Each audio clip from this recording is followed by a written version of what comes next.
Buenos días, licenciada Erika. Mi nombre es Angélica Rivadeneira y el día de hoy le voy a interpretar a la física Shen-Shun Wu. Hola, mi nombre es Shen-Shun Wu, también conocida como la primera dama de la física, la China Marie Curie o Madame Wu. Nací en 1912 en un pueblo muy pequeño, a 40 kilómetros de Shanghái, en una época donde las mujeres no teníamos derecho a la educación y todavía se nos vendaba los pies. Soy conocida principalmente por un experimento en particular, el primer experimento en demostrar de forma inequívoca y definitiva que la anterior suposición de que se conservaba la paridad de la fuerza nuclear débil no era válida.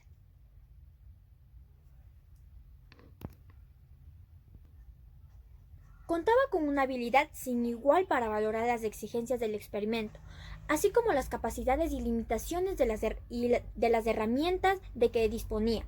Identificaba con facilidad las posibles fuentes de error, tanto en mi propio trabajo como en el de otros, y utilizaba dicho conocimiento en la planificación de la próxima investigación experimental. Cuando ponía a prueba los modelos teóricos mediante la búsqueda de fenómenos todavía no observados, siempre estaba alerta a las posibles trampas o dificultades que podía invalidar la investigación y hacía lo necesario para evitarlas. Llegué a Estados Unidos en el año de 1936, en el que el gobierno estadounidense decidió financiar económicamente mi programa de física para tratar de igualar el nivel europeo. Inicié mi doctorado bajo la dirección de Ernest Lawrence en el campo de la física nuclear.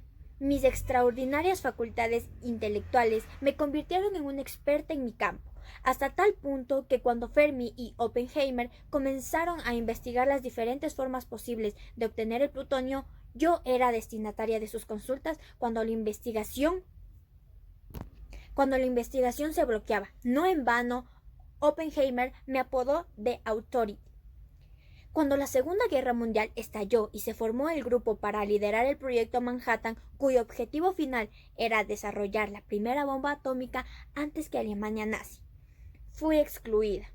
Japón acababa de bombardear a Pearl Harbor y la diferencia étnica entre chinos y japoneses no era evidente.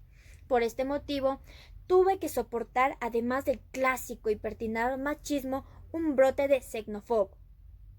Terminada la Segunda Guerra Mundial, había varias áreas de interés en la física nuclear, pero mis anteriores investigaciones y el atractivo que le sentía al tema me llevaron a concentrarme en el estudio de la desintegración de beta. En este tipo de desintegración, un núcleo radioactivo se transforma en otro más estable, emitiendo electrones. Se esperaba que el valor de la energía de los electrones emitidos fuese igual a la diferencia de masas atómicas inicial y final, por el cuadro de la velocidad de la luz.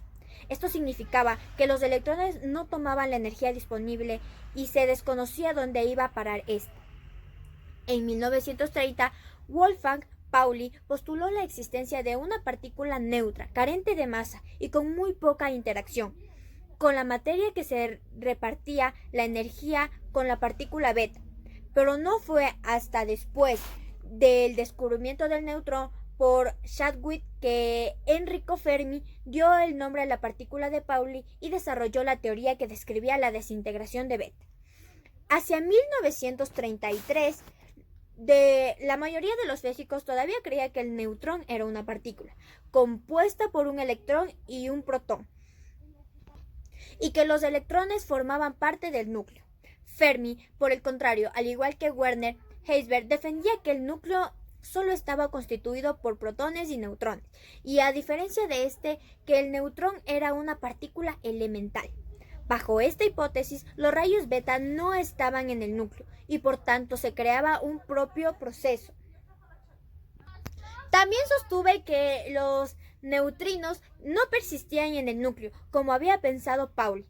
Mi teoría no solo predecía la forma del espectro de los electrones, sino que también proponía una relación entre el máximo de energía espectral y la vida media de la desintegración. Percibí que el problema podría deberse a la falta de uniformidad del espesor de la fuente emisora de la radiación de beta, así como del soporte en el que estaba situado.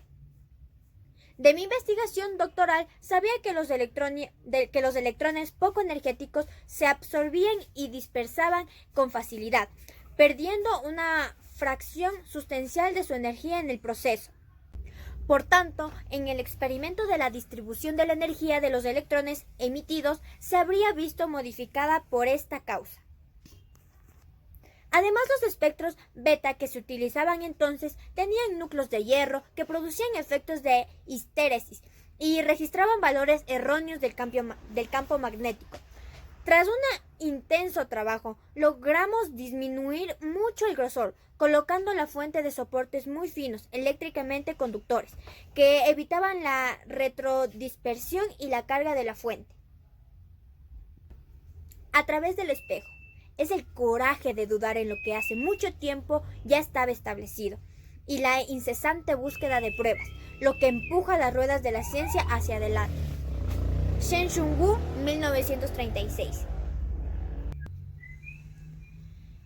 Había ganado el reconocimiento como física experimental gracias a la comprobación de la teoría de Fermi, la desintegración de beta. La desintegración de beta era como una vieja amiga, siempre contó con un lugar especial en mi corazón, reservado para ella. El experimento que había de llevar a cabo requería la comprobación de la distribución angular de los electrones emitidos en la desintegración de beta, de los núcleos radioactivos orientados, quiere decir polarizados, en direcciones opuestas.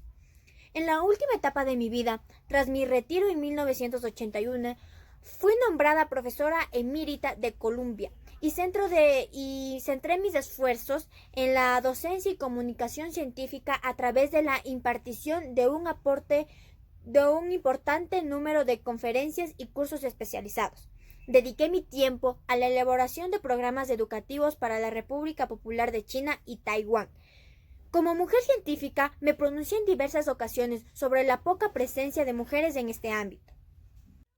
Fallecí el 16 de febrero de 1997 de un derrame cerebral. Mis restos fueron enterrados en China y descansan en el Ming de School, en un elegante monumento conmemorativo, diseñado por el profesor T.D. Lee. Aunque el camino es arduo y largo, estoy determinada a explotarlo por entero. Shen Shungu, 1996.